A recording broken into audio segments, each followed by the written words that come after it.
we have a few SAP community practice members who couldn't be here today. There's a lot of folks who are on vacation, traveling for conferences, some are at NASPA. And so I wanted to make sure that we recorded the session so they can view it later. But thank you everyone so much for being here today. I'm Sarah Potter with John Burton Advocates for Youth. I run our SAP community of practice, and this is our third learning session if this is your first time joining us.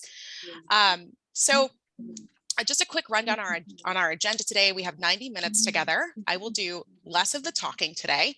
I will run us through some quick introductions and icebreakers. We'll give a little recap about our learning community thus far. And then I'm gonna turn it over to Zach, Carla, and Alyssa to do their presentation. So before we kind of jump in, like I mentioned, let's do a quick introduction using the chat feature. So if you don't mind, please share your name, your title, your campus, and the conference or convening that you are most looking forward to attending. We know that we are right in the thick of conference season. Brace yourself. My travel schedule is looking crazier by the day. So please let us know, what are you attending? And perhaps we'll have an opportunity to all get together in person at some point. And so just as a reminder, like I mentioned, for those of you who this might be your first time attending one of our learning sessions, we started the SAP community of practice at the end of last year in 2021. And the community of practice runs since December 2021 to September 2022. So we're kind of somewhat at a midpoint. We have another learning session coming up and lots of individual TA. Our SAP community of practice participants get to be engaged in these peer learning opportunities where we bring guest speakers and we talk about topics of interest. And they also get one-on-one technical assistance from the JBay team. And so our hope at the end of this is that folks will have the opportunity to really identify some, I'm getting some feedback. Here we go. We'll have the opportunity to develop some priorities about changes that they can make to their SAP policies, their appeals policies and processes. And then ultimately we'll create a best practices publication to really highlight those changes and how campuses are working to create more student-friendly and equity-based SAP policies. So that being said, I also thought it would be helpful to share sort of the priorities this group has already identified. So we created an institutional audit tool that campuses can use to evaluate their SAP policies and their appeals processes. And then we asked folks, in addition to sort of rating themselves and how student friendly their policies are and how they compare to sort of the minimum SAP standards that are in federal regulation, we asked them to sort of take some of those findings and come up with some priorities, things that they think that they can change to help improve SAP. And so these were the top priorities identified by all 19 of the campuses who are participating. And the first was communication to students. A lot of folks talked about updating or simplifying language. They just really recognized how inaccessible the language is around SAP policies and appeals processes. The other was intrusive coaching, making sure that students who are at risk of being on financial aid warning or disqualification are notified and they have the opportunity to get the support that they need before they are their financial aid is removed. And then the last was appeals policies and processes, which really kind of corresponds pretty closely to the communication to students. A lot of folks just recognize that they have to do more to streamline the collection of appeals and also make sure that they are reviewed in a timely manner so that students know what to anticipate when it comes to their financial aid package. So these were the top priorities. And I think the one that I hear the most about from all of you is just the need to really update and simplify SAP language and how it's communicated to students. And so I was really excited to have found Dr. Zach Taylor, who's going to be joining us today and presenting. And so Dr. Zach Taylor is an assistant professor at the University of Southern Mississippi, and he researches linguistics and technology and education. So he has over 150 published articles and books related to language and education and how educational concepts can be made simpler. And so without further ado, I know you don't want to hear me talk all day. I'm going to turn over to Zach, Carla, and Alyssa to take it from here. Awesome. Sounds good. Hey, thank you so much, Sarah. And first and foremost, while I get this little screen shared, There we are. You should see our presentation. Simple SAP, had to show a maple tree, had to make the joke, had to do it. So first and foremost, everyone at an institution of higher education, thank you so much for choosing education and working for education and in education, and especially for some of the most marginalized students. You are familiar with how rough some students come from and how difficult their family lives or personal lives are. And more so than ever before, people are leaving higher ed and we're having a hard time staffing across the country. Everyone's seemingly short-staffed. Thank you for sticking it out. Thank you for doing what you do, working and doing the work that you do, because without you, a lot of students would not have anyone in their corner. So thank you to everyone on this call for doing what you do. As Sarah said, I'm Zach. I'm going to be of Southern Mississippi in a few weeks. And I'm really looking forward to the transition to do a lot more awesome stuff with people like Carla and Alyssa. So Alyssa, do you want to introduce yourself next? Sure. My name is Alyssa Takatori. I'm the Assistant Director for Student Financial Management Center at Georgia State University. And I also work on our student-facing communications. And hello, everyone. I'm Carla Weber-Wandell, the Communications Manager for the Financial Aid Office at the University of Wisconsin-Madison. I always like to point out my title is actually pretty rare in the financial aid community. I'm one of very few communication managers, but hoping that through my role and some of the work and presentations I'm doing that I can convince more offices how important this role really can be to transforming how students understand and get through the financial aid process. So happy to be here and share a little bit with you today. Awesome. Thank you so much, everybody. So I'm going to make sure to send this presentation to Sarah afterwards so everyone will have access to it. And we're recording it too, so you can obviously zip back. I'll also share with you all of our email addresses. We kind of work as a group. We kind of come with a trio in some ways. So if you have a question about something, or you want to look at a website or how you have written a policy or you have a communication structure set up, let us know. We will cost you $0.00. We just want to be part of your network and help you help students out. So I want to give everyone just kind of a overview of kind of here's what the most recent data is saying about higher education and trends and how important the support and students on SAP is, because that population of students is going to become more and more and more precious as if they aren't already. So we know that only about 40% of our traditionally aged 18 to 24-year-olds go to college in the first place. So it's already a tough road for a lot of folks. We know that there is racial overrepresentation and enrollment patterns that are not equitable for other students of color. We know that low-income students and rural students and students of color left education at far greater rates during the pandemic. So we know that if we have a couple years worth of data, we can see that is who got most minoritized by what had just happened. And a lot of those policies that were implemented in 2020 as a stopgap, things like pass-fail grading policies, where a lot of students didn't receive grades for a little bit, and they may have a little bit of a false sense of security. And as soon as pre-pandemic policies get re-implemented, this might become more and more and more of an issue, right? And we know in the wake of the 2008 recession, birth rates have changed pretty dramatically. So we have two really kind of interesting trends that are going to continue through now our kind of weird mid-pandemic and pandemic era. So first and foremost, men are not showing up. And in the institutions I've talked to, people on SAP are disproportionately men. So we know that this is a men struggle in college at far greater levels than peers do, and especially women. We know that that's a really kind of a group that is going to have to be focused on a little more. In my context at Texas State, when I was working in their admissions department, we made some pretty concerted efforts. We ran some focus groups, and men were saying, you know, I really don't feel represented on the website. I don't really feel represented in photography and some of the print materials. And we realized that out of a 28-page handbook for a prospective student. Yeah, we could definitely do that. I could definitely talk to her. Yeah. I think someone, oh, okay, someone was off mute. Sorry about that. But anyway, there is going to be a discrepancy here, and we're going to have to do a little bit more intentional outreach for men, especially knowing that they struggle. And then across the country, a lot of states are going to be in the red after 2025 and moving forward. There's a huge enrollment cliff where the college going age of students is going to change. It's going to shift, and there's going to be more non-traditional age 25 and older students that are going to be becoming part of that pot of potential prospective students. So how we're thinking about recruiting differently, communicating policies differently.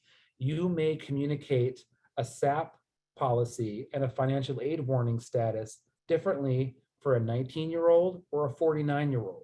Those are going to be some discussions that I think institutions are going to have to make because the demographics are going to change pretty substantially. All of these statistics, this kind of current context, all it's saying to frame what we're talking about today is that retaining who we already have in the system is going to be much more important than recruitment. One quick example of this. So Texas State University, former institution, they really prided themselves on record-breaking freshman classes every year, right? Is how many applications can we get? How many freshman applications can we get? How many students can we get to go to NSO? We want to put that number out there publicly. We want to make sure everyone knows how many students want to get here. What is not being addressed on the back end is once you get them, how do you support them? And the retention rates and the graduation rates, as the application rates went up, the retention rates went down and the graduation rates went down. And now we're going to be in an environment where it's just like making a sale in business and keeping a customer base and a clientele base. It is cheaper to keep who you already have than to go out and get a new consumer, go out and recruit a new employee, go out and recruit a new student. It's more resource effective to keep who you already have. And so that's part of the reason why we're doing this work today. And we're talking about this very openly is this is going to be the reality is people are going to be dying to retain, not so much dying to recruit. It's going to be all about retention. So we know from a ton of literature, people have literally written books about how students explore college. They learn about college from all sorts of sources. My first experience with college was the movie Animal House. That's what I thought college was, nonstop party and these big, you can have a horse in the president's office, these kind of things. Or it was Dean Wormer, the horse in the dean's office. I did not know a whole lot about college. My mom had went because she was a teacher, but then family went through some transition and college was not really on my radar until my stepdad literally sat me down and completed my application to go to community college. Students now are getting information from so many different resources now. It's tough to kind of cut through the noise and make sure that students are getting accurate advice and when it's appropriate for them. But when our students then, through their journey of financial aid and through their journey of enrollment and then earning grades and persisting, how often are they learning about SAP, especially students who are not on SAP, right? Because every student who's not on it could potentially be on it. How are we providing any sort of proactive outreach? That slide looks a little empty on the bottom fourth because I don't know where people learn about SAP, right? I did not learn about what SAP was until I got a master's degree and learned about what SAP was academically. Because as a student, I never went through it. I never saw language related to it. Y'all were probably good students. Did we ever learn about SAP, right? It's not like something we curl up on a Friday night and we read the SAP policy before we go to bed, you know? There's not a lot of avenues. And two, the same thing with financial language. We were just talking, Carla and Alyssa were talking today at NASFA about making websites more readable and using less financial aid jargon. We know that only 4% of high school students in this country access financial education in high school. So they're learning about things like what the difference between a loan and a grant, what an interest rate is, how the difference between just budgeting and saving, banking, institutionalizing your money and starting a checking account or a savings account. 4% of students across the country. So it's not just SAP too, it's financial concepts in general aren't really taught. And I'm wondering then, can we kind of stem the gap a little bit?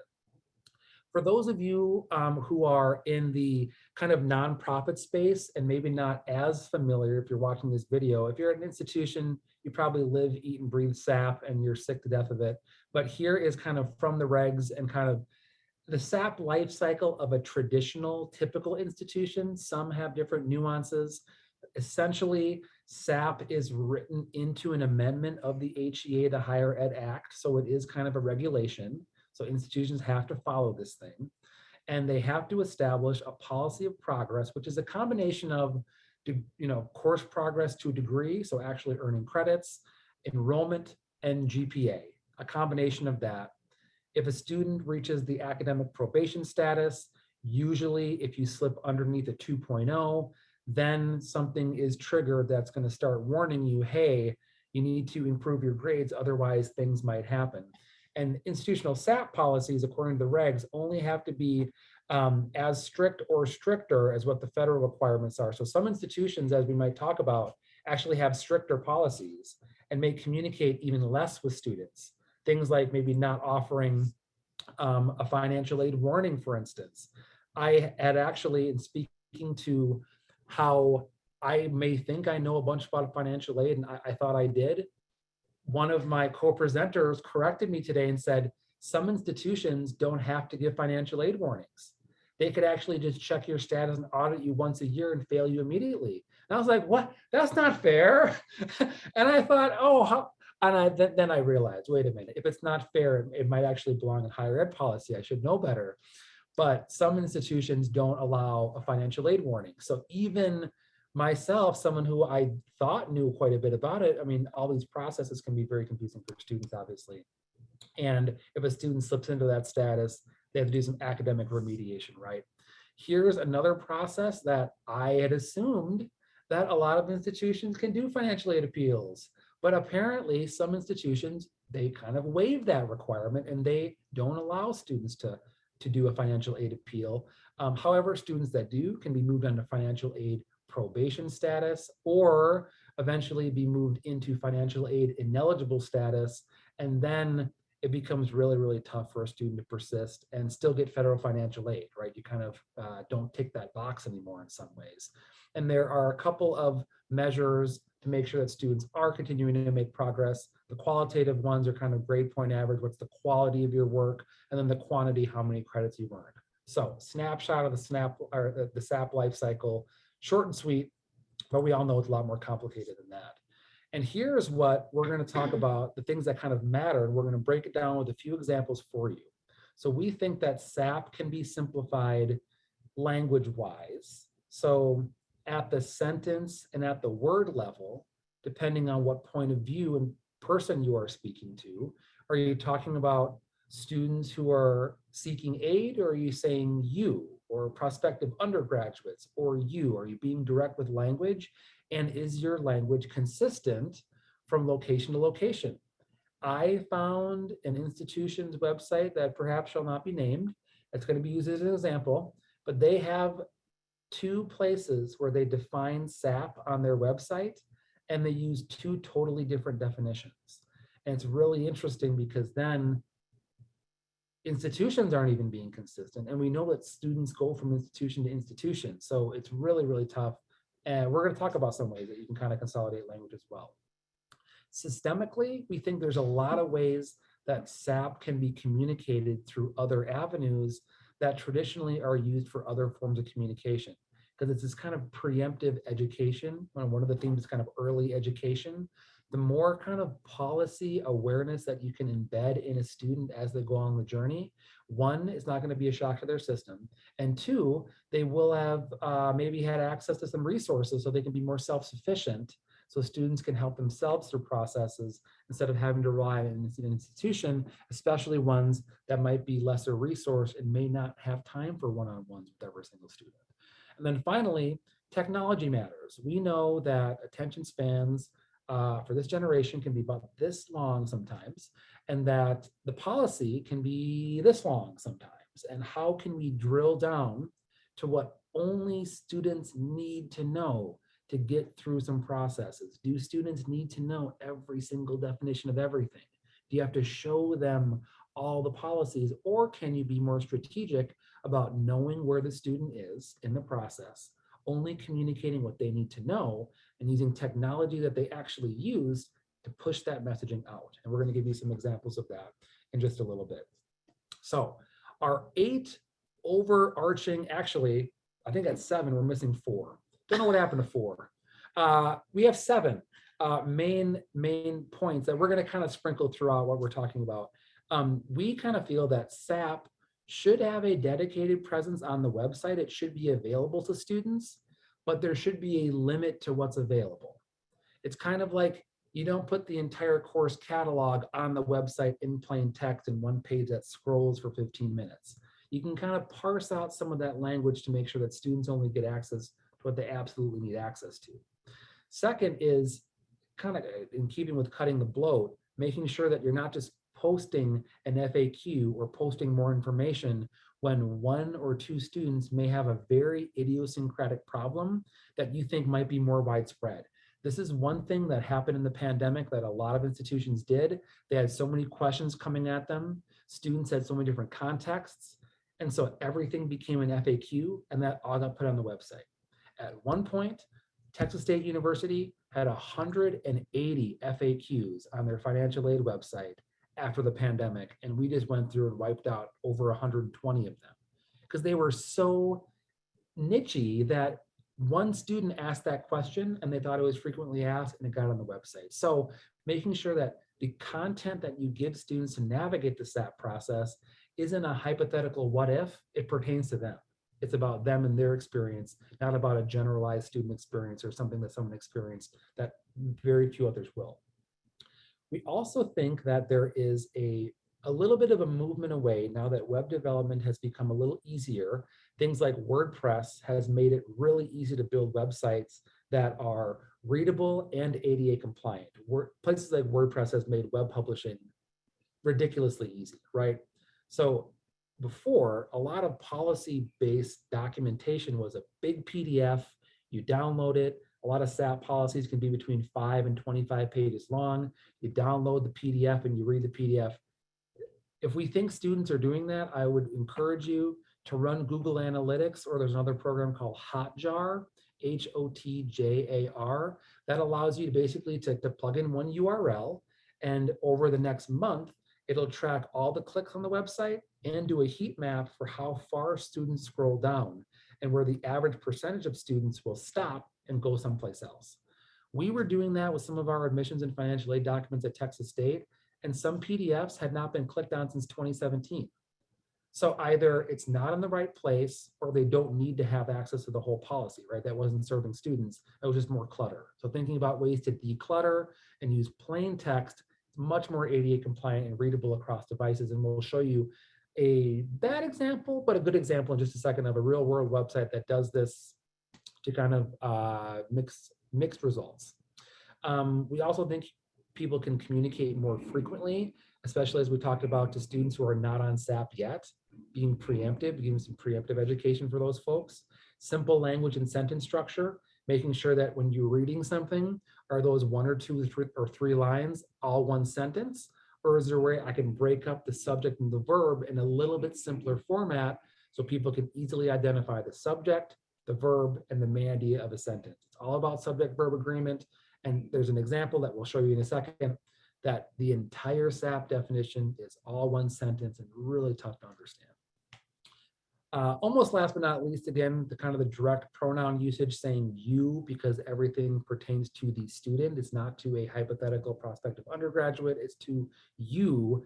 And a lot of the literacy research has shown that, especially at the elementary school students, young students really like seeing the word you in text because they want to feel immersed and they want to feel like they're an active participant in the literature they're reading. But a lot of those elementary school tenets carry on into adulthood. We like to see and be directed as you because it's action oriented, right? When we need help, well, you should do this. Oh, great, I should do that then. It's very direct, and a lot of that philosophy carries through your entire life of literacy. And then lastly, we have some ideas about embedding some SAP language and some policy awareness in places where you might not think to embed it. We have a lot of ideas throughout the entire student life cycle when they start exploring colleges, all the way through enrollment, all the way through potentially maybe some bad grades, how institutions can insert some language along the way so that if a student gets there, it's not the first time they've heard of it and it's not a shock to their system. Moving on to our example. Zach, we have a quick question. So Yeah. Jose in the chat was wondering, I think specifically about Hotjar, and is curious if is that subscription based? Is there a cost attached to that? Yes, there is a free trial that you can continue to do if you use different emails. The thing is, you can plug in a URL into the Hotjar free trial. And I think it might give you a month or 3 months of tracking. And if you have a website you're really curious about, then that's something that I actually had learned about. Texas State has a subscription to it because they do all their web optimization using that software. As a grad student, I would just use it to analyze websites, and I would just create a new Gmail every few months and just run a couple of URLs and just see.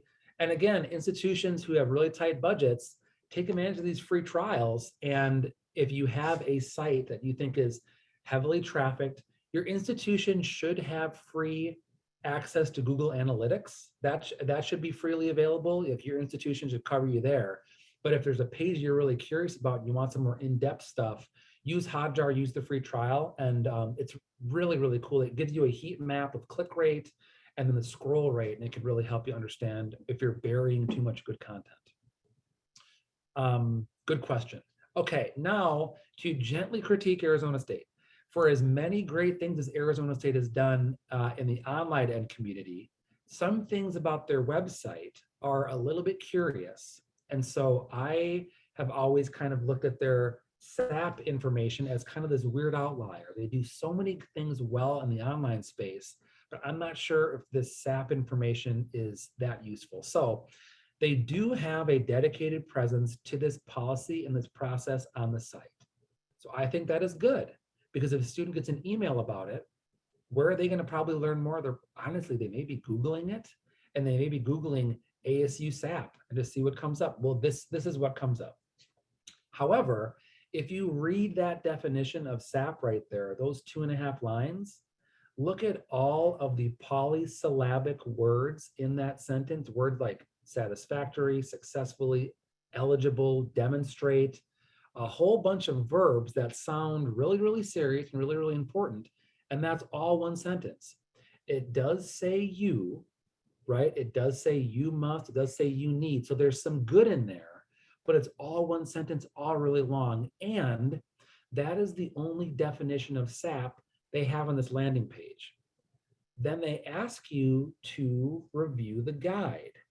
What happens when you click on the guide is you go to a different issue website. They are a PDF hosting service. And curiously enough, Arizona State did not pay for students to be able to download their PDFs. So students have to, using this browser application, read their SAP policy. So here is where initially some language is good.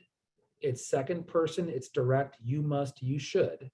But the definition is too long, and now access to the actual language, I was thinking, oh, I'm going to tap here and get a PDF, or I'm going to tap here and I'm going to have some steps about how I might maintain my academic standing, or about the qualifications for how I might, be on SAP. That's not what I got at all. I got a redirect to a non-Arizona State website asking me to scroll through this document that I can't download.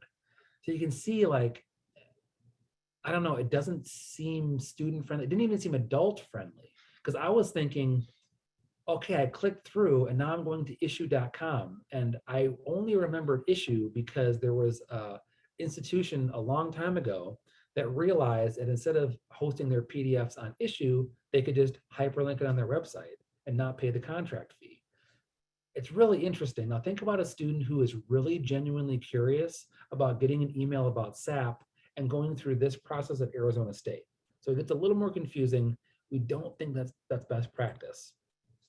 What's also not best practice is they reword SAP in a way that doesn't use the same language from definition to definition. So we talked earlier about FAQs, right? First of all, that might be a question that a student has. Many students might have that. Many students might have an email. They may use that in the subject line. You are financial aid suspended, or you are under a financial aid suspension, act now. That might be the subject line. Maybe they have lots of questions about that.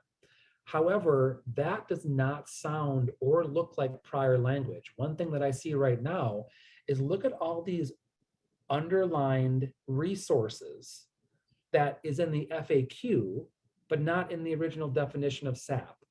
So we're making students click through to the FAQ to access the contact information. So that's not really in an intuitive spot either, right? Because a student may have landed on the page, they may have read the SAP definition and not know what that stood for. Then when they clicked on the guide, they went to a different website and they couldn't download the PDF. So then they go to the FAQ and now they're accessing resources that wasn't on the landing page. So there's all sorts of kind of lost opportunities, both for the institution and for the student. The student may feel lost and the institution could probably do better. So as a kind of apples to apples comparison, or maybe an apple to orange comparison, notice how in the top paragraph, they talk about the quality of SAP, so your GPA. They talk about it as you need to make good enough grades. So that's actually much more simple, right? Making good grades. A lot of students can understand that. Look in the second paragraph. It's saying that our calculation can affect your pass rate. These actions can affect your pass rate and cumulative attempted credit hours. That is a much different way of saying make good enough grades and successfully complete enough classes.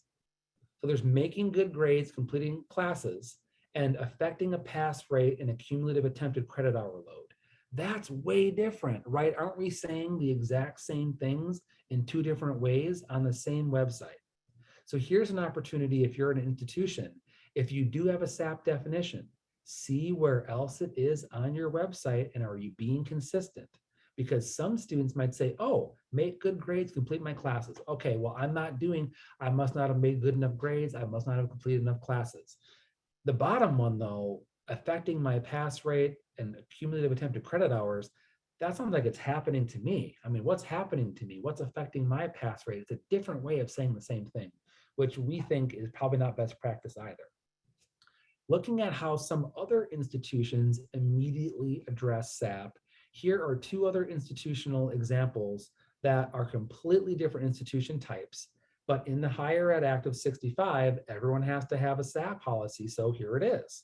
The very, very top, to be eligible for FSA funds, a student must be making satisfactory academic progress. Why can't we say you? I don't know, we'll disembody a student, that's fine. But very short, very sweet, and that's their definition.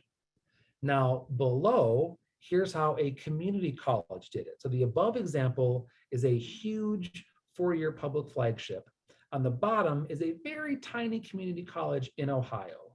And look at how differently two different institutions are communicating the exact same thing. So minimum SAP here, it looks to me like a very kind of three-step process. I have to maintain this GPA, I have to complete the number of courses, and I can't go too far over with my credit load. All of a sudden, thinking from a student perspective, would you rather read the top paragraph and then keep going through the rest of the website and the policy to dig out the 1, 2, 3? Or do you want to just cut to the chase and say, what am I missing? What do I need?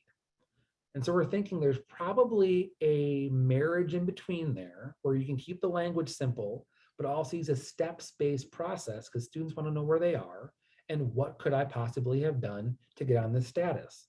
There's probably some lukewarm water in here, but here are two examples that note too look totally different from Arizona State's. And this is the landing page of the SAP website. So institutions do things very, very, very differently. So here is another institutional version of a SAP website. This is University of Wyoming's. This is the only place they talk about SAP on their website in addition to an FAQ page. And notice the scroll here now. Arizona State forwards you to the issue website and the PDF. The community college just gives it to you straight 1, 2, 3, and later in the page they had some contact information. This institution took a different approach and put the entire policy with the warning status information and the appeals process information on the same website. So again, think about a student perspective. Do they need all the information immediately if they're not to the appeals process yet? If they haven't gotten their financial aid warning yet, right? Do they need the entire thing? Because we do know that if a student has a question, they're probably going to look on your website first because they're the face-to-face interaction, especially with something that could be perceived as high stakes. They may be scared to talk to you one-on-one or actually talk to a person about it. They're going to go to the site, and then they might be Googling it, or they might be searching your own site for it. If this is what they find, and they find this wall of text, how would you feel? It's kind of like a little bit of hide and seek, which institutions are putting the critical information into all this policy because, and this is something that Carla had actually talked about earlier in the day about something else, and another one of our colleagues from community colleges, there tends to be a I need to comply mentality, which is if we have a policy, we've got to publish it. Everything should be on the website. Students should be able to access everything, which we don't think is the case and probably not best for students. Because if they can access everything, they might access everything. And not everything pertains to every single student. This is, I talked to you earlier about the frequently asked questions section. Students might scroll through an FAQ through 20 questions and not get to the question that they actually have because there was a bunch of other people's idiosyncratic questions. So cutting down to what students actually need when they're on that step in their journey is really, really, really important. So here are a few language recommendations that marry what Arizona State is kind of doing and what the other two schools are doing and what University of Wyoming is doing. So we're kind of meeting in the middle because not everything that everyone is doing is bad, right? There are certain aspects that have some quality to them that we can kind of put together. So first and foremost, it's happening to the student. SAP is, they're being placed in this status. Action-oriented language. You should, you must. Don't disembody the student anymore. Say you, be direct.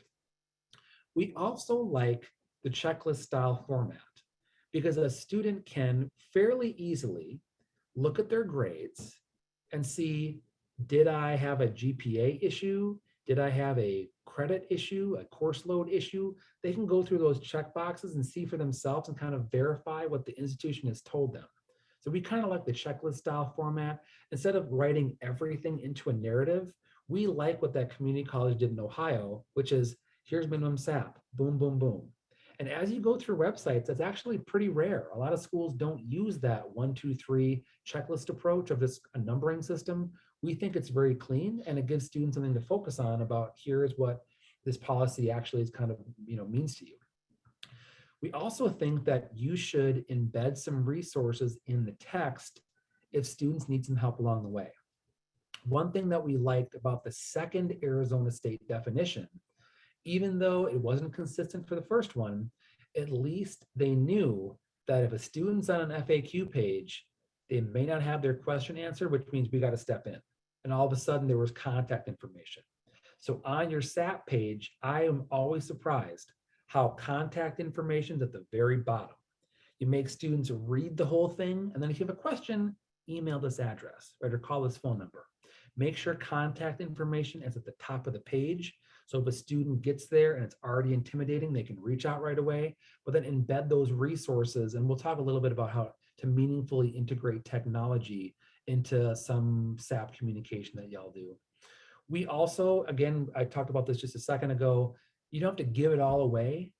You don't have to publish the entire policy, right? I mean, the federal student aid does not require each institution to publish the FSA handbook on all the .edu websites, right? We don't require that. Lots of places don't. You don't have to be so verbose with policy because I don't think, and I haven't heard many institutions have an issue with this, about not having a policy on a website and some federal student aid watchdog coming down on you. I mean, this kind of fear of non-compliance, I don't know if it's that founded. And maybe there are folks that have had an issue in the room that please tell us in the chat, but you don't have to say everything and make everything available all the time. You can cut down to more so what students need in their process and make sure that they're only getting what really pertains to them instead of everything. And then making contact information available everywhere you have SAP information. Just make sure that students can reach out if they have a question very, very easily. Here are some systematic approaches that are kind of beyond the document level that institutions can consider. So during the pre-college search, and I was a high school teacher and a pre-college counselor at the high school that I taught at, and both the high schools, and I was told to talk about academics. and students need to have the major that they want to major in at the institution. They want to have a good idea of housing and what the sports are, the student organizations. I was never coached to talk to students about grades and the nature of grades in college. In high school, there is lots of grade promotion, right? And I knew this as a high school teacher. There were sometimes students that truly earned D's and F's in my classes that got grade promoted, and they got through sophomore year comp or junior year composition, and they weren't at grade level, but they were grade promoted. That doesn't happen in college, right? Your grades affect the bottom line. Your grades are tied to your funding if you have federal student loans. And that in the pre-college counseling is something that I think is really, really, really missing. It is beyond an academic experience. It is a financial experience. And it's very, very tied to your grades. And that message is not driven home nearly enough in the pre-college search process. So those of y'all who have outreach to community-based organizations that are in high schools doing this kind of work, the sooner you can tie grades affect your money and drilling that point home, I think students may take some of the policies more seriously and really tune in when they're doing their entrance counseling, some of their NSO programming, to make sure they understand the policies that they're going to be held to. During the FAFSA, I think the FAFSA has improved over time because slowly there's a little bit of integration of other technology and helpful resources, right? The FAFSA is trying to slowly help you understand it as you're completing it. That's a great technological advancement, but I think the same thing could be done during other financial aid processes, especially post-FAFSA communication. One thing that very, very recently, two institutions that I have worked for, as soon as they have the FAFSA and they have the student aid report and they're really kind of ready to start awarding and getting that award offer in the mail into students, they're also talking about how this aid is tied to your academic performance and grades.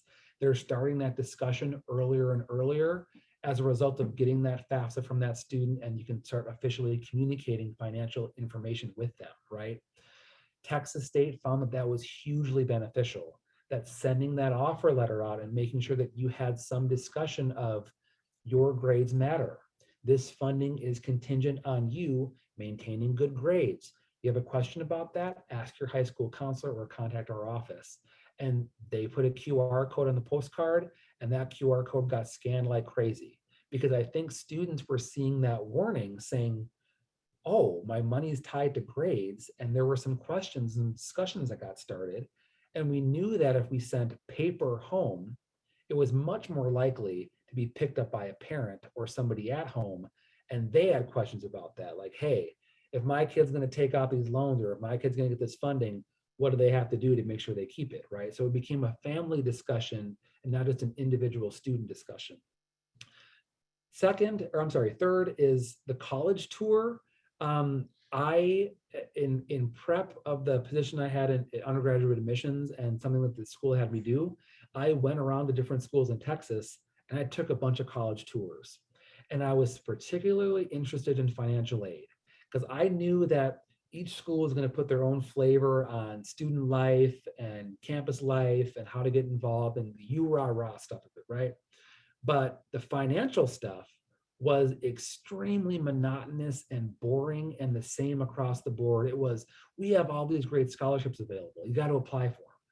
And the discussion really stopped there at the college tour of, this is what we have available. There was nothing about the, in some ways, kind of consequences of loans and the importance of grades as it's tied to your finances. In about 15 different tours, there was not a single mention of satisfactory academic progress or any discussion of grades being tied to a student's funding, except for merit-based scholarships. That was it. And as we know, I mean, a student may slip below a 3.0 GPA and lose the merit scholarship, but not go in the SAP process, right? So even though there is a little bit of a discussion in the merit scholarship side, it might not pertain to a lot of students who might not get a merit scholarship and instead have to go through the SAP process eventually if they don't maintain their grades. Also know it was kind of strange. People asked me about the prospective student. I was very flattered. I was like, thank you. But a lot of parents were on those tours with the kids. And let me tell you, the most highly attended sessions at these college tours were the financial aid sessions. They let the students go on their own without mom and dad to the more kind of school celebration stuff. But I saw lots of family unit support networks with their student in that room in the financial aid session, and people were like this. People could not listen more closely. When you have a captive audience like that, tying the idea that grades affect your finances would be a really powerful message for both groups of stakeholders. Sarah, do we have any questions that we need to address in the chat? I see a number 11 down there. And I know I keep going and we have a little bit more. Yeah.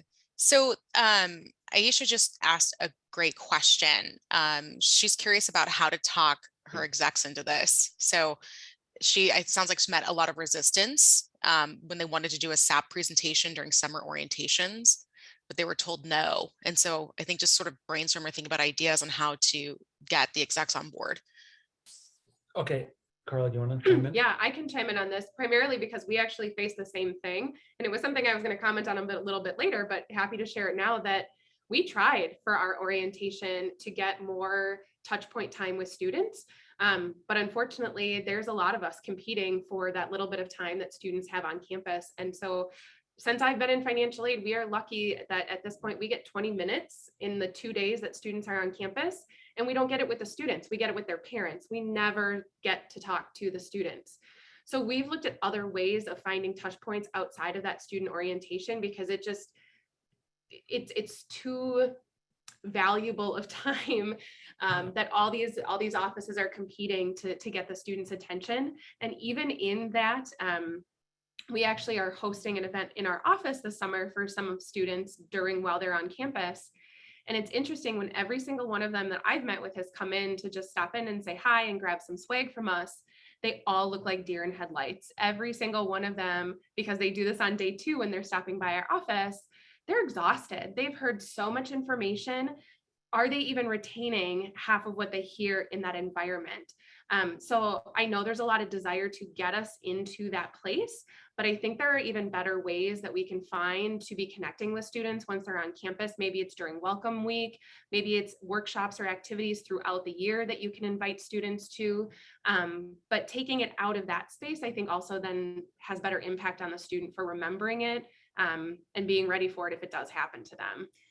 And I'm also going to touch on this a little bit during my slides because we actually do quite a bit of preemptive work with our new students. So I'll be talking about that in a bit. Yeah, and the one just kind of directly about the administrative foot on the gas, how you get that gas pedal depressed, is one institution did this and it was very kind of cold dollars and cents, but it moved the needle, is they calculated how much lost tuition revenue the institution was foregoing for students who were on SAP and didn't continue and left the institution.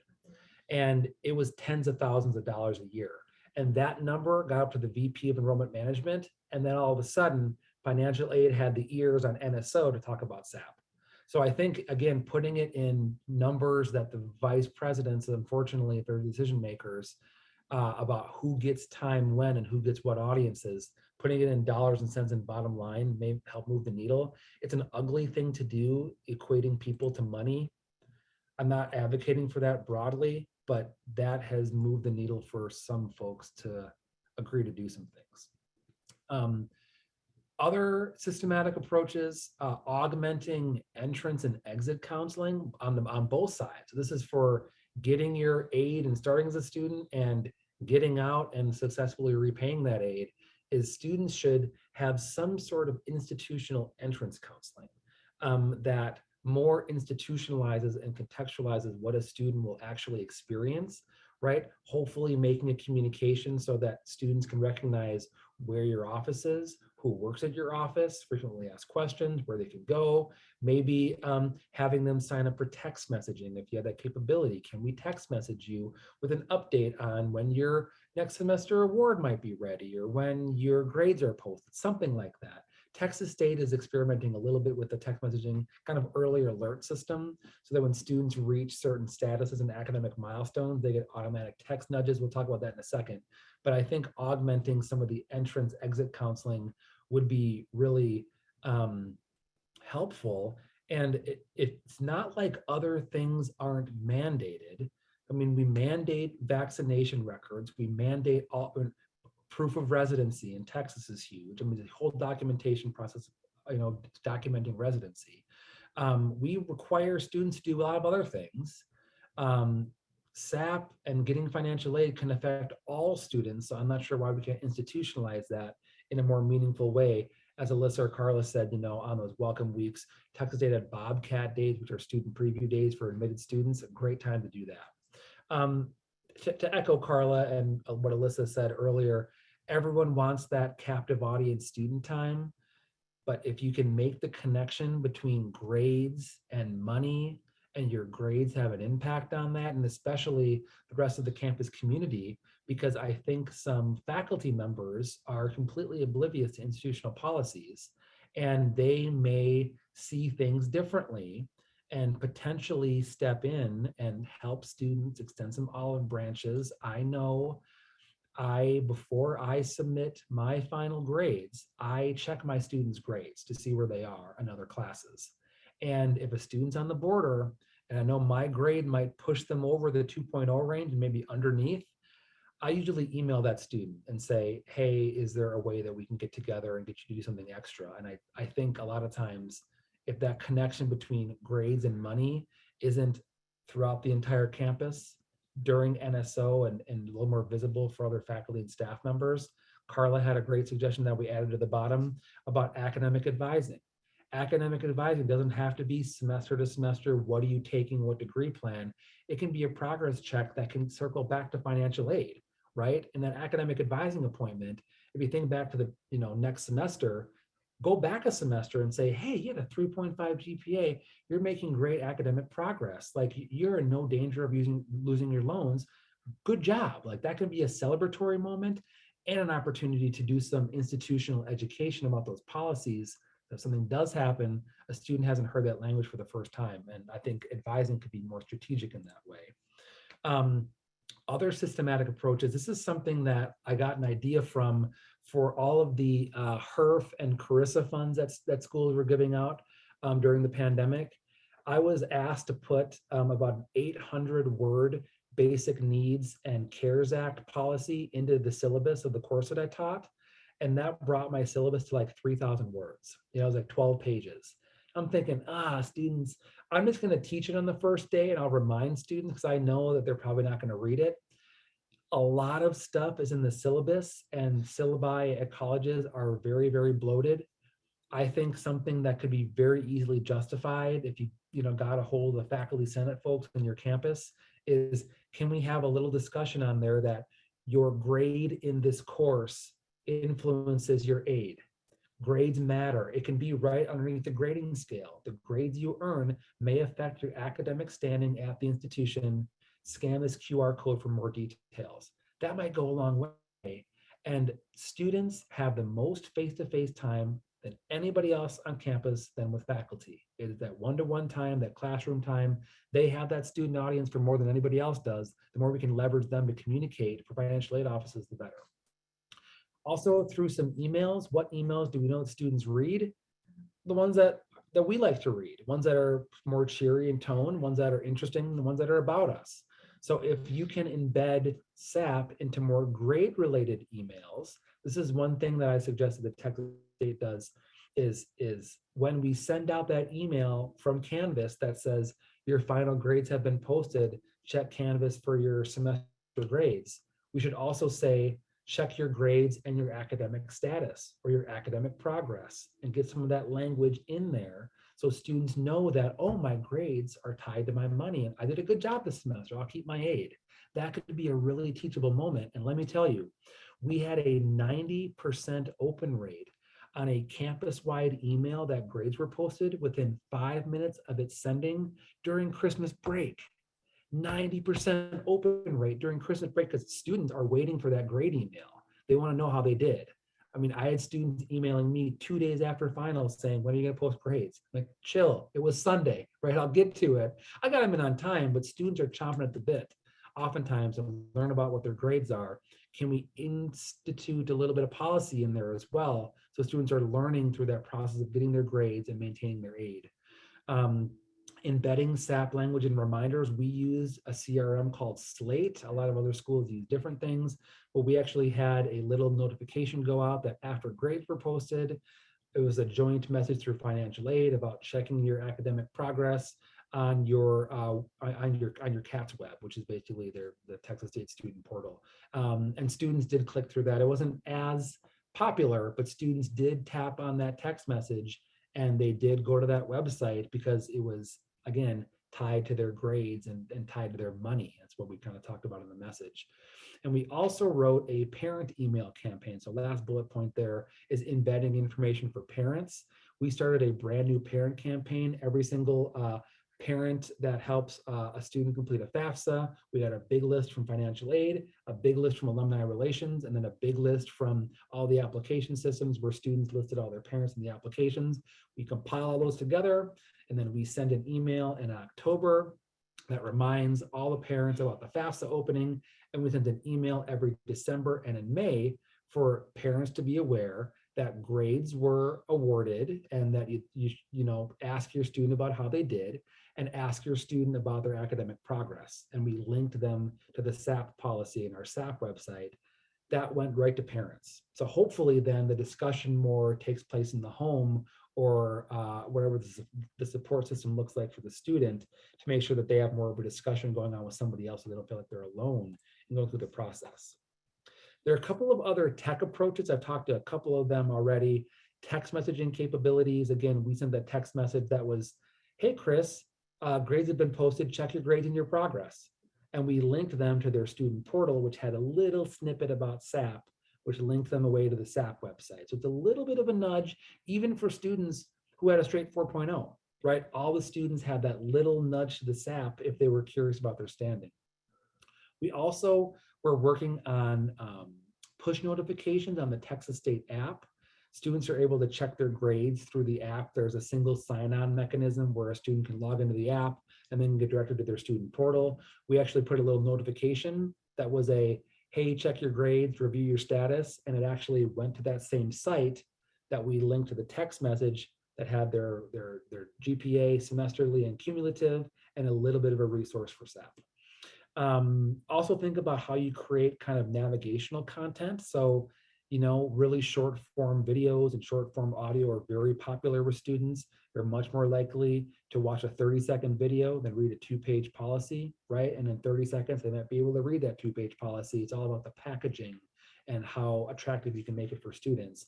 I have seen a couple of institutions do something pretty innovative where they are having somebody kind of audiobook a PDF. They have an accompanying audio file, and you're seeing this on news websites. If you go on CNN or Wall Street Journal, it'll actually ask you if you want the website to read the article to you. And you can click on the little play button and it'll read you the entire article. Some institutions are including those audio files on their financial aid websites, and they're having someone read the policy through. And instead of scrolling and scrolling and scrolling like University of Wyoming, you just click on the play button and the audio gets read back to a student. It's also transcribed and the policy is there in text for ADA concerns, but it's a different way to differentiate that content so all students might be more interested in it. I'm going to kick it over to Alyssa because she's going to touch on a bunch of stuff I just touched on and what Georgia State actually does in terms of SAP awareness. Okay, great. So at Georgia State, we are a minority serving institution, and we also in 2016 merged with our perimeter colleges. So we are one institution that went from having around 31,000 students who was only running SAP once a year at the end of spring to joining with a community college that has associates and certificate programs, and they were running SAP every single semester. So we did change our policy significantly to match up with our associates program. And because our population has such varying needs, we realized that there was programming that we needed to be offering to students to raise awareness around SAP, not just for our associate's degree students, but really all of our students. So some of the things that we implemented were for new students, some pre-orientation activities.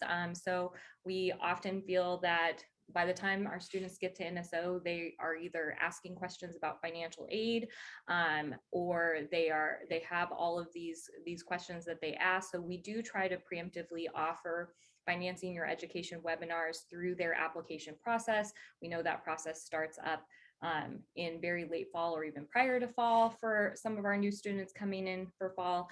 And we do throughout January to, I want to say June, when we really start orientation, offer financing your education webinars, which cover all of financial aid, but we do really spend a lot of time highlighting SAP. So one way to maybe get your institution on board with, some of these preemptive activities is to offer programming that that students want anyway, and then rolling that SAP information into that programming and highlighting it constructively. We also, because we're an MSI and because oftentimes students have gaps, that are just unfortunately not covered.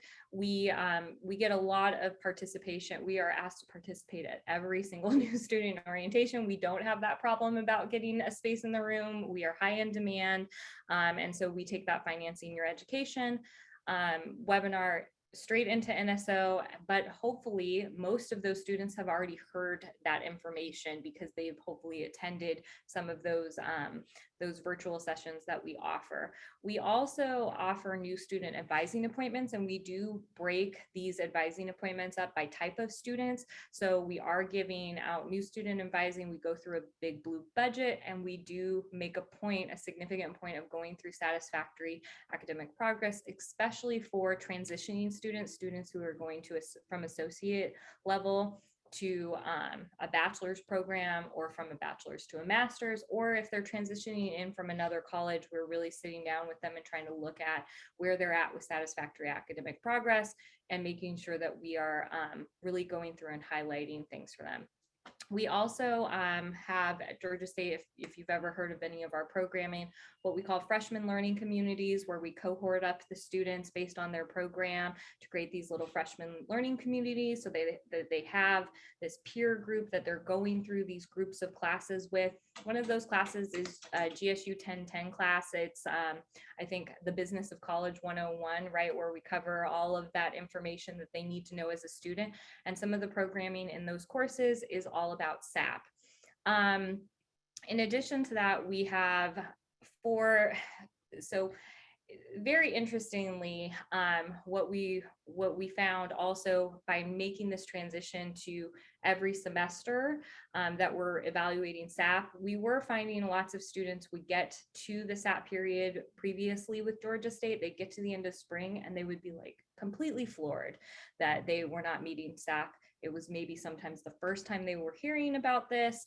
They hadn't done well in their first semester, hadn't done well in their second semester, get to the end of spring and are just in a place where they're just absolutely shocked that their financial aid is being cut off. So we did start also SAP warning interventions. These were actually interventions that we do throughout the semester when they're in their warning period. So once we've identified that you're in warning, we start outreach campaigns and communications, encouraging them to come in and meet with our offices to see how they're doing during the semester. We try to encourage them to take advantage of all of the resources on campus. And we do this as the financial aid office. I know we've got a lot going on, but sometimes it's very important for them to hear from our office that this is going to be a problem for them. So we start these interventions very early. And then something that, we did vet with the Department of Education was we actually are able to pre-collect appeals. If the student is willing to do the appeal preemptively, say they get towards the end of the semester, they've been communicating with us about their status, and they're like, I really don't think I'm going to pass my classes. Like, what am I going to need to do next?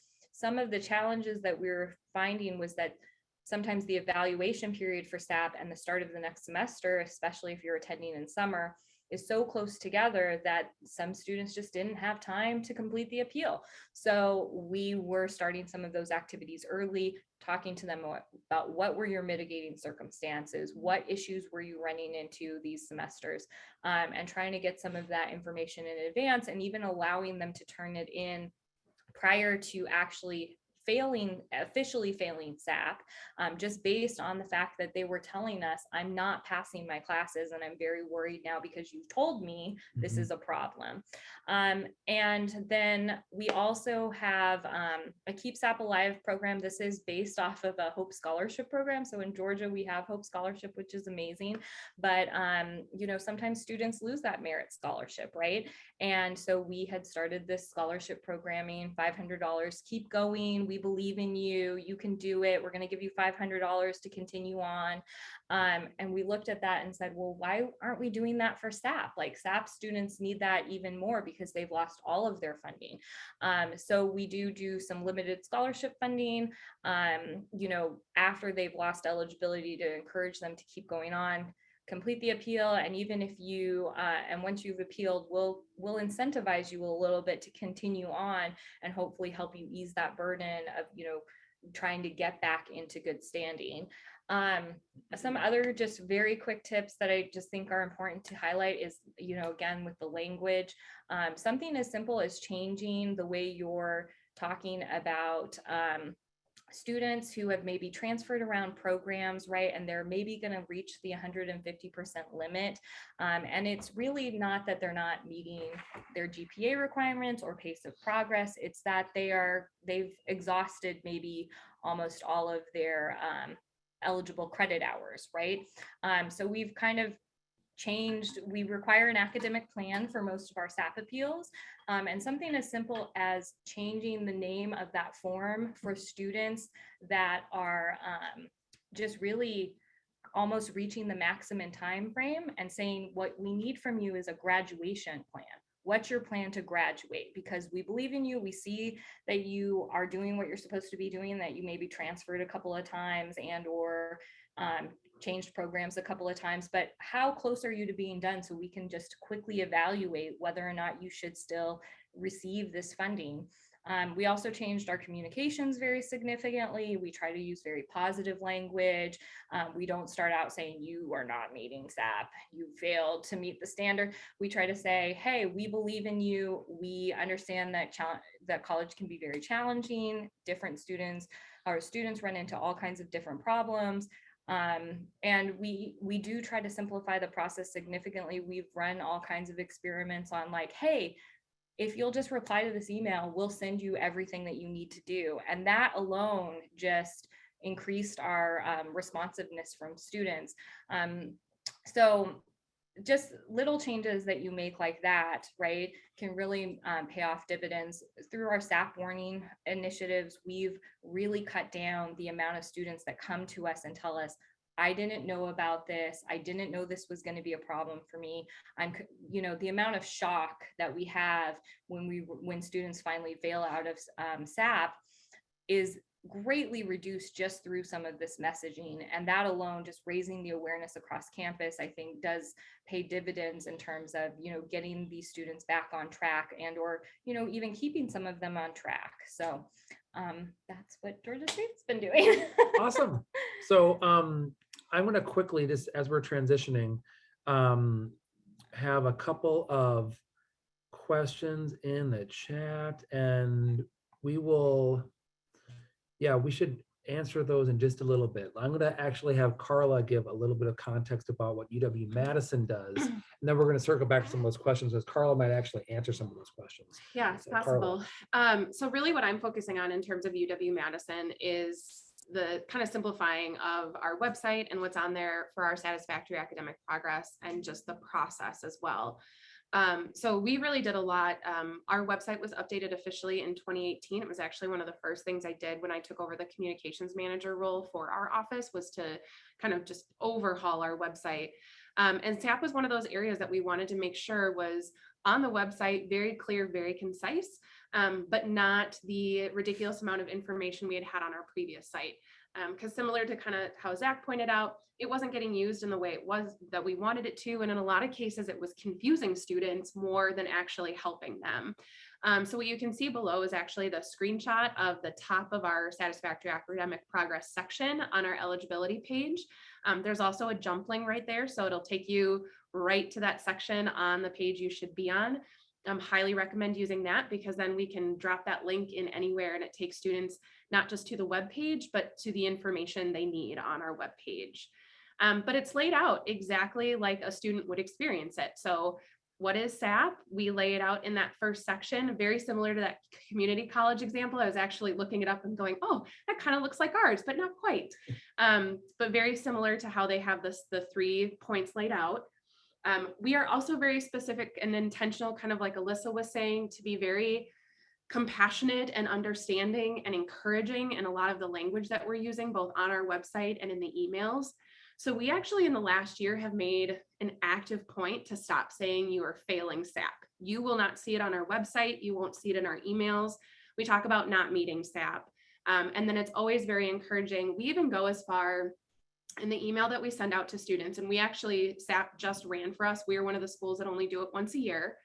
But we just ran it, and in our communication actually tells students 99% of our appeals are approved, as a further encouragement to say, this is just a step in the process. This is just a checkpoint to see that you're getting the right resources and have the right support so that you can continue to be successful moving forward, and get the endpoint, which is that degree that we want. So we really do try to do that framing in such a way that tells students, yeah, it's some extra work you have to do, but trust us, it's worth it. You're going to want to do it. Besides the website and our communication, we've also really simplified our process in terms of SAP and really just do the basics of what the laws require us to do to make it, to reduce barriers for students to be able to complete the process. So for a long time, it was paper forms. We finally did fillable PDFs a few years ago, which made it a little easier for both students and our academic advisors writing support letters. But just this spring, we are now fully on eForms. I don't know if any of you are familiar or are a PeopleSoft school or work with PeopleSoft, but we now have completely gone online, both for the student and for our academic advisors, that the information they're submitting is just right through that student portal. It only applies and shows up for the students who are not meeting SAP, so they know that they've got those forms to complete. And for accessibility purpose, and again, just reducing barriers, it's just much more easy for students to go through the appeal process. And then we have really done a lot, probably I'd say more in the last 5 years or so, to really kind of change how our office is seen by the rest of the community on campus, especially academic advisors. Because we found that even though our academic advisors have to write these letters of support, there had never been really good or clear communication from one silo to the other of what we were looking for in this communication and how they could really help students through this process. So we really took on an active campaign by the advising team in our office that works with SAP specifically to kind of take the show on the road and go to the different academic advising communities on campus to present on SAP and explain what it was and how they could be our partners in helping both educate students throughout their advising process, but then also do a really good job in the appointments that we require our students to have with those advisors to make sure when the advisor is writing their letter of support, they're getting us the details that we need so that same thing, we can also support the students moving forward. So that has really been a game changer, both in the student experience and where they're hearing the information from, and then just in that partnership building between us and the academic community. And I'll say this just because it's by my webpage, borrow it. Take what you can. If you like it, if you don't like it. I was saying earlier in our earlier session when we started researching to do our website, most of what we did was pull up other financial aid websites and say, we like what they did. We don't like that. We want this. We don't want that. And I think it's a great thing to have people say, oh, I borrowed this from your website. Like, yes, please do. If there's something on my site that you like, or there's not, and you want to talk about it, that's why we're here to have those conversations and to provide some of that information and resources to make it easier for you all to get this out to folks. Awesome. So thank you for listening to a whole bunch of stuff. We put our emails there. And again, I'll make sure that everyone has our contact info. But right now, let's just open up to questions. And Jose, I see a little digital hand up. What are you thinking? Thank you so much, Zach, Alyssa, and Carla for your presentation. Very informative. Really sounds like you have revised, reworked the SAP policy. So I have my questions in the chat, and then and I can state those. So I'm curious how long this evaluation assessment took place, how you prioritized this work, given everything else that you maybe are working on. And was this led by the financial aid office? Did you collaborate with several offices to amend, revise the SAP policy? And then as a follow-up question for Alyssa, how is it received when you went and presented information about SAP to other offices? Were they receptive? Were they trepidatious? Were they like, that's great, and then move on? I'm curious about that collaborative piece. I think you might have meant Carla. Oh, yeah. Sorry, No. Carla. No, Carla. that's okay. No, Yeah. you're all good. Yeah. Interestingly enough, I think the experience of our advising team that kind of, like I said, took the show on the road around campus, because there was at least a light understanding that SAP existed, I think there was interest by a lot of the community to actually understand and really get behind what this means. Because most, like I said, the communities we were really focusing on were academic advisors. We weren't necessarily taking this to faculty, which maybe that's our next kind of round, is working with faculty more directly too. But with the academic advisors, again, because we have students meet with them at the point that they're not meeting SAP, they had already had some experience with it, but just in kind of a vague, maybe not totally clear sense. So the engagement was really high for us, actually, and continues to be high with that community. We do the presentation usually once a year, especially now that we have an onboarding kind of campus-wide for new academic advisors. That's actually part of the training that they now get from people on our team as they prepare for it. And it really has been positively received. Especially on our side, it's easy because we don't have a choice. Like, it's not a choice in the matter that we get to have this policy. So I think that also makes the conversation a little bit easier of, we're going to try to do this the least painful way we can, but we have to do it. And I think that helps with the buy-in too. Maybe you want to talk about Thank you. what the kind of feedback was, like the reaction? For our presentations. So very opposite of Carla, unfortunately, is we have had kind of an uphill battle with having other departments understand the value of satisfactory academic progress. It is something that on campus that is seen as a financial aid problem and not so much it's all of our problem. And so, you know, if some of what I was implying was you've got to get it in where you can, you know, you have to, if your challenges are more like ours, where there is some lack of understanding and or support by other departments, I think that you have to find really creative ways to either change up your communications. I'm actually really excited because I will be ripping off Carla's website so quickly now that I have the potential control to update that portion of the site. There are some portions of our site where I don't have as much control. So I do think that some of it is trying to look at your own process. For us, we tried to look at our own processes, what we could do directly in our offices, and then essentially what we've been doing for the past 5 years that I've been with Georgia State is slowly trying to chip away at that understanding and expressing the value. And I think the pandemic really did kind of expose some things. We've seen record losses of Hope Scholarship, record rates for students not meeting satisfactory academic progress. And now some of the people who we've been trying to get to the table with us are coming to the table finally. It's been really great to see. Unfortunately, I don't really feel like I have a great answer for this, because this is something that we still have challenges. We've just tried to change the things that we can control. Sometimes you can't control the things you can't control, but you can try to improve the things that you can. So Yeah. And the only bit I'll add is that when I started at Texas State, I already knew folks in the financial aid office. I was the consultant for that school before I started there, so I already had some cross-unit connections.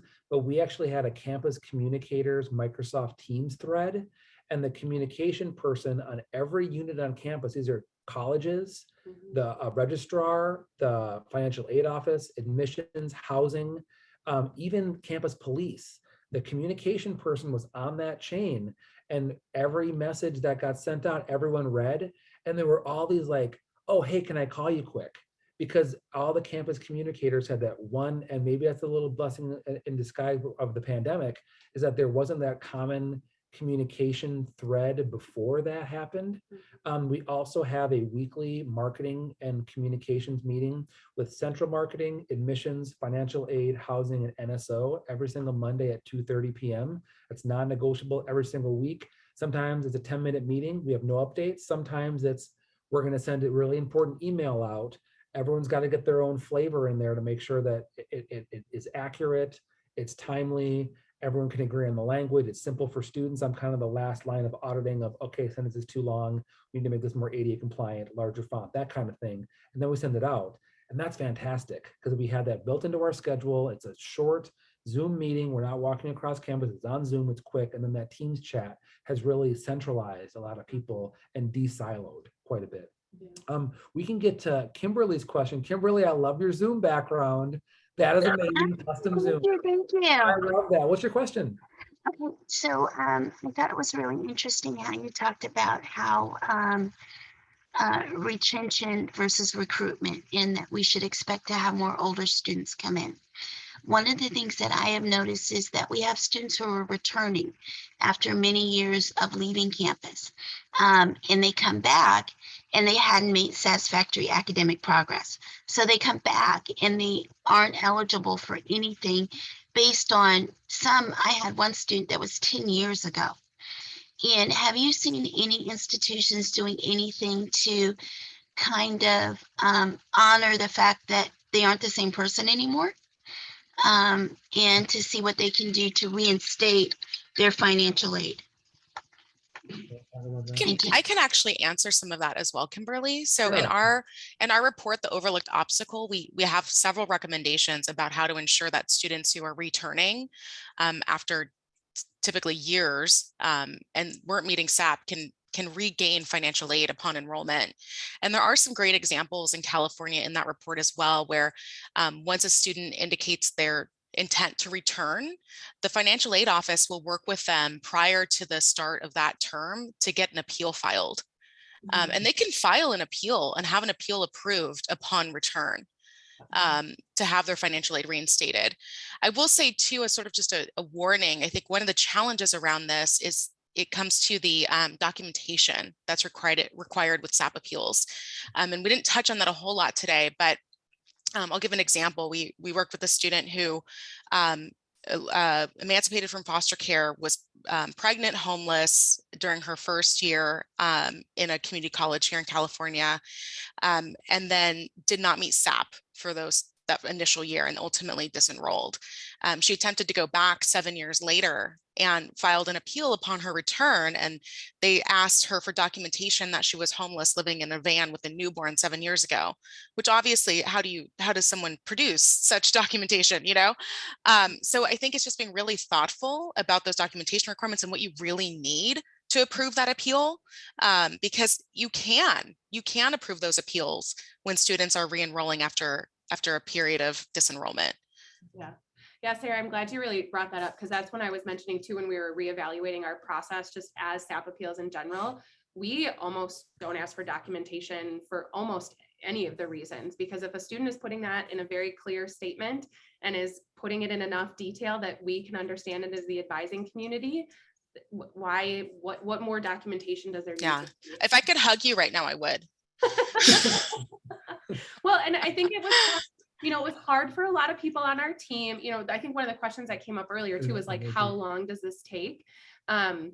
I think it's an ongoing process because you continue to learn what works and what doesn't work with students, and our students are changing too. So I don't think this is evaluation process of how we work with SAP really ever changes, but it was hard for some of our team to get around that idea of like, we don't need their parent's death certificate to prove that their parent passed away and that's why they failed. Right. Like, and especially too, considering like re-traumatizing, that's a conversation we have a lot on our SAP team. And we actually have a team of advisors that work with students who are not meeting SAP. But talking about re-traumatizing students and having them, you know, go through an experience and then have to spew that information out to complete strangers just to be able to keep their financial aid. Like, let's not make this worse than it really has to be. Right. Let's meet the policy where it's at. I mean, I don't want to say we do the bare minimum, but we do what we have to do to get these students their financial aid moving forward. And we shouldn't have it be a barrier. It should be a check-in point to say, hey, let's make sure you're getting the right tools, the right resources so you can be successful, and then let's get you the money to move on. I have a couple sort of closing thoughts. I know we're really close to time, but I wanted to just highlight one thing that was said in this call that really resonated with me. That I think it was Alyssa. You mentioned how you include your SAP appeal approval rate. Oh, that was Carla. Carla, it was Carla. Sorry. We're the same person, really. I know. I'm sorry. Zach said it. No. But you include that in the sort of email notice that encourages them to apply.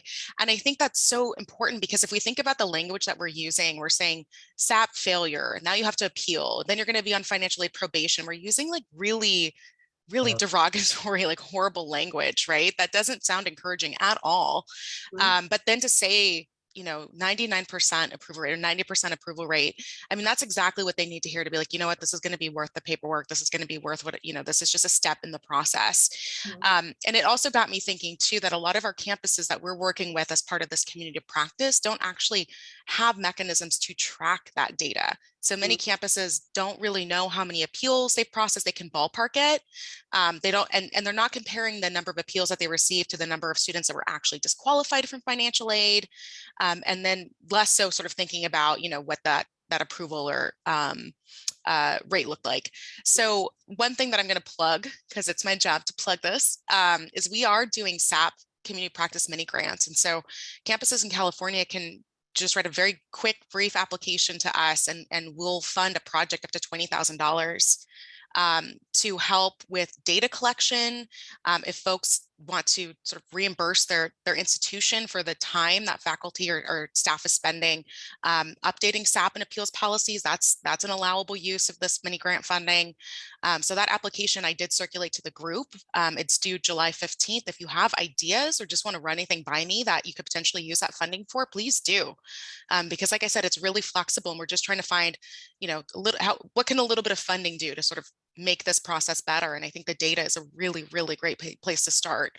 Because if you can say to students, like, we have a 90% approval rate, I mean, that's the more than enough encouragement.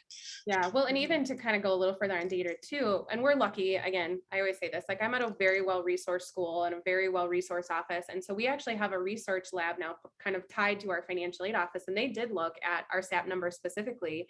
So not only were we able to say 99% approval rating, we also can get a really good look at where the patterns are and which students are consistently not meeting SAP, and then better target communications to where we know those student populations are. So and I think for us, this is awesome.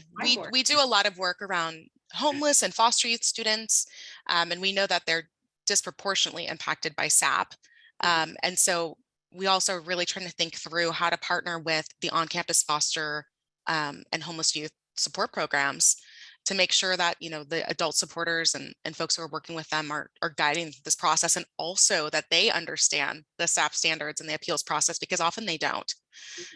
So lots to be said about that need for cross campus collaboration. I know we're over time, and I know that my presenters are at a conference, so I want to let them go.